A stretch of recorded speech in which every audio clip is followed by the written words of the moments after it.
Dear friends, I'm Operator Starsky, and this is Fact Check in English. Maybe eventually auch auf Deutsch, mal sehen, albo po polsku. Yesterday, the speaker for Pentagon, Sabrina Singh, warned about a possible upcoming Russian strike involving the new Russian-made Wunderwaffe they called Oreshnik or Hazel.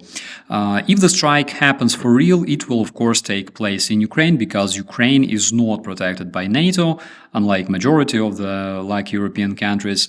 But nonetheless, let's check what the Russians got to say. The main Russian narrative is that ICBM Oreshnik is a new Russian weapon with a range of 3,000 to 6,000 kilometers that can reach any country in Europe, and Russian spokesperson for the External Affairs Ministry, Maria Zakharova, even warned that this weapon is already aimed at several targets located at the NATO territory, like American missile defense base in Poland.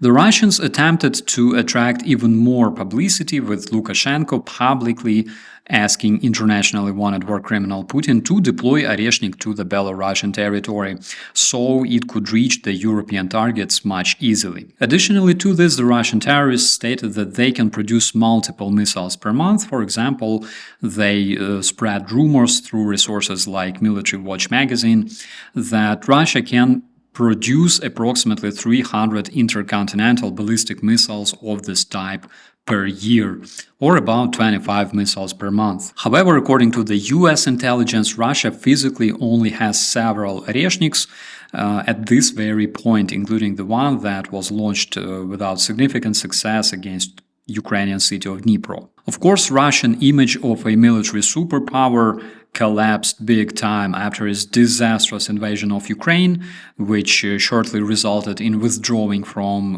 Kyiv, Chernihiv, Kharkiv, Kherson Oblast. Also, its recent failure in Syria became a last nail in the coffin of Russia's international military influence.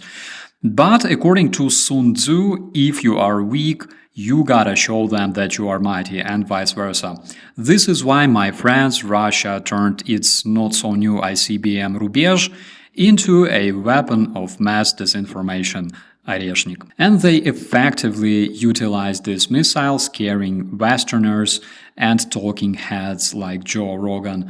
But what's the reality? My friends, to understand this, please ask yourself, if Russia is a military superpower able to build an ICBM almost every day, why do Russian terrorists buy artillery shells in North Korea?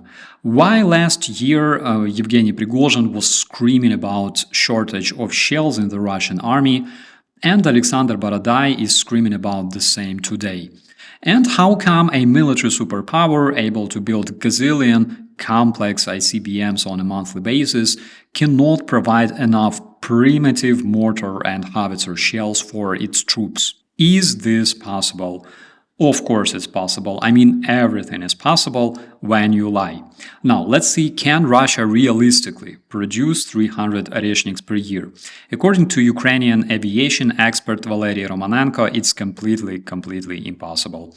The expert explained that Russia can only produce ICBMs at a single military factory located in Votkинsk. This is the only place where Russians produce such type of missiles, and their production potential has been estimated as 10-12 missiles a year. And this is the very place where they build their nuclear ICBMs, by the way, the real ones.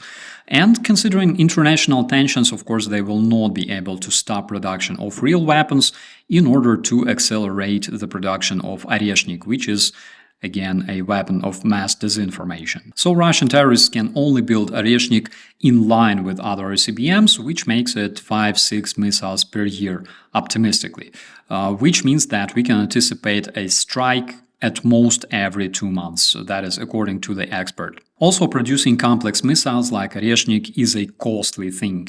Let's talk expenses and priorities. The biggest priority for the Russian terrorists as of today, if they want to keep the same speed of advance, is of course artillery shells and howitzers, because artillery barrels have their own resource. We know that not only Russia receives shells from DPRK, but also howitzers.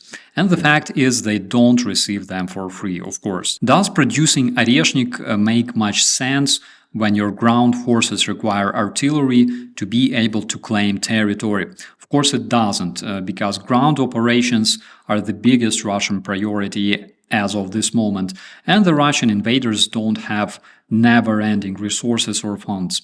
What they do have is extremely well-functioning propaganda and, of course, Joe Rogan. Apparently, the nuclear hysteria that Russians attempted to spread in the Western society through bots on Twitter or fake news outlets didn't work well, so Russians came up with something more realistic. I mean, something that Westerners could see in action. And though the action itself wasn't really impressive, let's be honest here, but if you know how to make good PR, it may work. Friends, let me know your thoughts in the comments. Also subscribe and share this content, because unlike Putin, we don't have billions that we can spend on the informational warfare. I'm Operator Starsky. We'll see you in the comments.